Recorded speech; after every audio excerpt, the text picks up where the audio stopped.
საქართველოს ჯარში მსახურობა და ქვეყნის უსაფრთხოების დაცვა დაახლოებით ისეთივე სამსახური ხდება, როგორც მაგალითად რუსთავიორში მუშაობა. სამხედროების კონტრაქტებს დაუდებენ, ანაზღაურებას დაუნიშნავენ და აუცილებელ პროფესიულ უნარჩვევებსაც განუვითარებენ. წლების შემდეგ კი ყოფილი ჯარისკაცები სოლიდურ პენსიასაც მიიღებენ. საკონტრაქტო თუ გეკნებათ სურვილი, ძალით არა. ჯარში წასვლას არ აძალებენ. რეკრუტების მოზიდვას ქართულ არმიაში დღეს უფრო ცივილური მეთოდებით ცდილობენ. დროდადრო ცდუნებითაც. აზღვის ბარად გაუმჯობესებული არის და როგორც აქვს მინის დაზღვა ანალოგიური იქნება შეიძლება. საკმაოდ საინტერესო ბუნებაა. საკონტრაქტო სამსახურში წასვლის მსურველი სართიჭალაში ბევრი არ აღმოჩნდა. არა. რატო? არა და ეხლა გააჩერე, არა და რაღაც მიღებ. არიან ისეთებიც, რომლებსაც საკონტრაქტო სამსახურში შესვლას მშობლები ურჩევენ. თავობა, რომელმაც სამხედრო სამსახური წლების წინ გაიარა, საკონტრაქტო სამსახურში გაწვევის უფრო მკაცრი მეთოდების ამუშავებას მოითხოვს. თვითონ მიდიან და ეუბნებიან, რომ წამიყვანე ზოგის რაღაცა პრობლემა არ მიდის. როგორ არა არის? როგორც მშობელი გაუშვებთ თქვენ? როგორ არა? რატო? მიზეზი რა არის? ხელფასი თუ ის რომ უნდა იყოს? არა, უნდა იმსახუროს ადრე როგორც იყო. ეს ახალგაზრდობა აღარა უკვე. ეწაშლილია. მიზეზი რა არის? არ უნდა. მუქთა ცხოვრება უნდა და იმიტომ შეულებელია.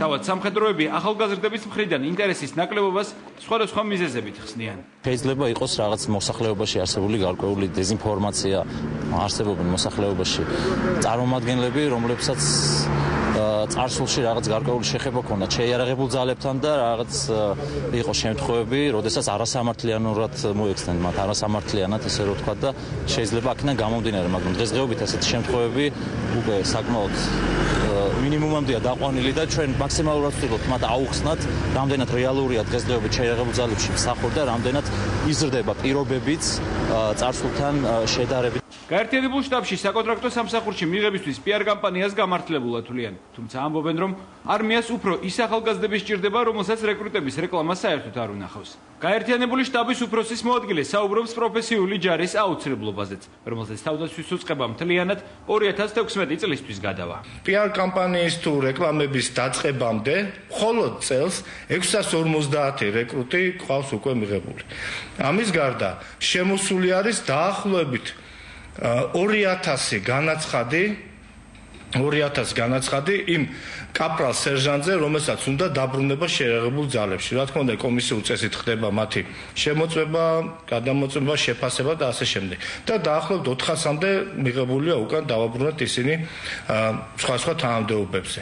ასე რომ მე ვთვლი, საკმაოდ აქტიურად ხდება გააზრება იმ ფუნქციისა, იმ მოვალეობისა, რომელიც უნდა შეასრულოს ახალგაზრდა კაცმა თავის სამშობლოსთვის.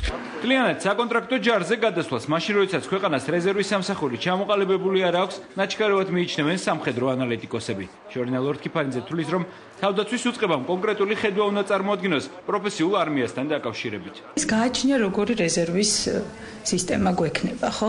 ანუ კომპლექსში რა პაკეტს შემოგთავაზებს ჩვენ ამ მთავრობა და თავდაცვის სამინისტრო, ამაზეა დამოკიდებული.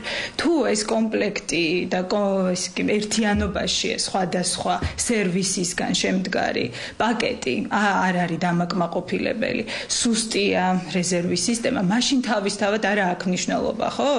როგორი გვექნება. მინისტრის ხედვის თანახმად მომავალი 2 წლის განმავლობაში მობილური და მაღალპროფესიული ჯარი უნდა ჩამოყალიბდეს, რომელიც საქართველოს სუვერენიტეტის გარდა მონაწილეობას საერთაშორისო მისიებშიც მიიღებს.